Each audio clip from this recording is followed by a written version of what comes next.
দুর্গাপুজোয় বলাগড়ের বড় চমক অযোধ্যার রাম মন্দির। বাজেট ৬০ লক্ষ টাকা। দুর্গাপুজোর আর কটা দিন বাকি। ৪ ছেলে মেয়েকে নিয়ে উমা কৈলাস থেকে মর্তে আসছেন বাপের বাড়ি। চারিদিকে যেন সাজো সাজো রব। শুরু হয়ে গিয়েছে মণ্ডপ তৈরির কাজ।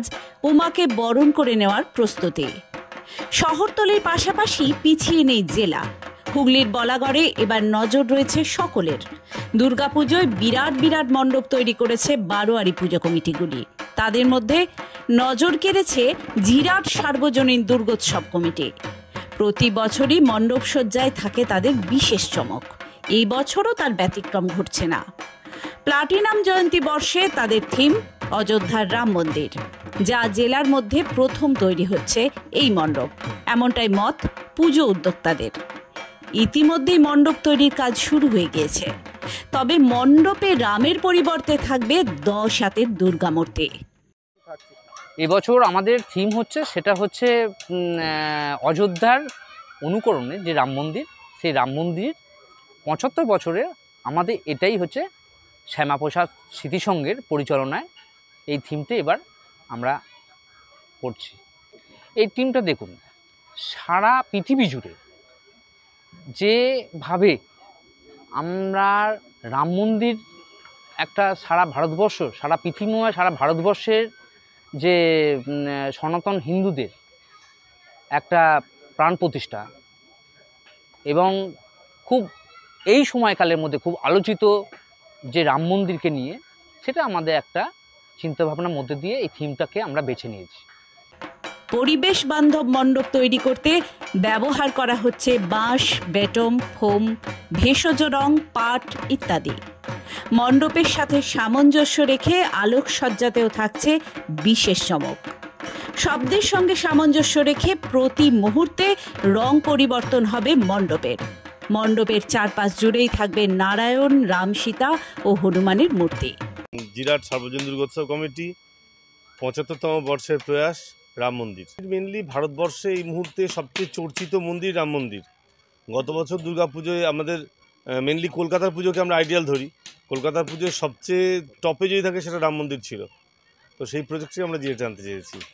মণ্ডপের চূড়ায় থাকবে ফাইবারের জিনিস। প্রায় 1 মাস ধরে চলছে এই মণ্ডপ তৈরির কাজ।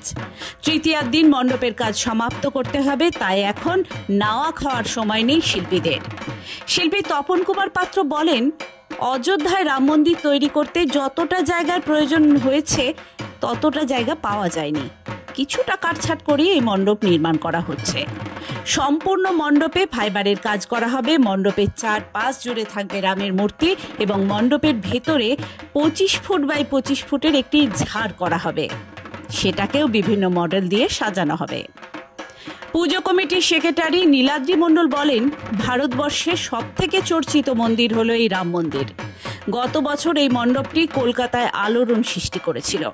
গ্রামের বহু মানুষ আছেন যারা রাম মন্দির দেখার স্বপ্ন দেখলেও সেই জায়গায় তারা পৌঁছাতে পারেন না। তাই আমরা রাম মন্দিরের অনুকরণে এই মণ্ডপটি তৈরি করেছি, যেটা জেলার মধ্যে প্রথম এই মণ্ডপ তৈরি হচ্ছে।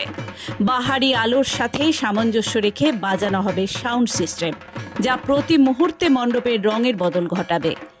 তবে মণ্ডপে কোনো অসাংবিধানিক ডিজে বক্স থাকবে না। পুজোর বাজেট প্রায় ৬০ লক্ষ টাকা। প্রতিমাতেও কোনো বদল ঘটবে না। মণ্ডপের সঙ্গে সামঞ্জস্য রেখে সনাতনী মূর্তি পূজিত হবেন মণ্ডপে, যা দেখলে শ্রদ্ধায় মাথা নিচু হয়ে আসবে। আমাদের মূল উদ্দেশ্য মানুষকে শুধু আনন্দ দেওয়া। মন্দিরের চিন্তা ভাবনা বলতে, রাম মন্দির তো এখানে অবস্থিত হয়নি। রাম মন্দিরটা প্রতিষ্ঠিত অযোধ্যায়। অযোধ্যায় থেকে ফটক এসছে, ওই ফটক দেখে আমরা ফটক অনুযায়ী কিছুটা কাজ করার চেষ্টা করছি। কীভাবে বলতে, ওটা সম্পূর্ণ এখানে পুরোটা জায়গা পাওয়া যায়নি। যে জায়গা পাওয়া গেছে ওই জায়গার মধ্যে কিছুটা কেটে কুটে করা হচ্ছে।